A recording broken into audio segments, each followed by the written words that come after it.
وما في الأرض من ذا الذي يشفع عنده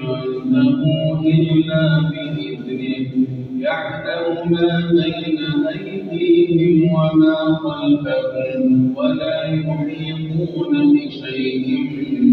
من علمه إلا بما شاء وسع كرسيه السماوات والأرض ولا يئوده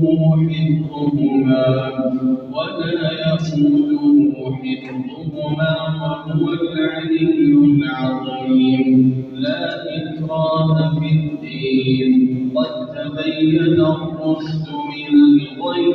فمن يكفر بالطاغوت ويؤمن بالله فقد استمسك بالعروة الوثقى لا انفصام لها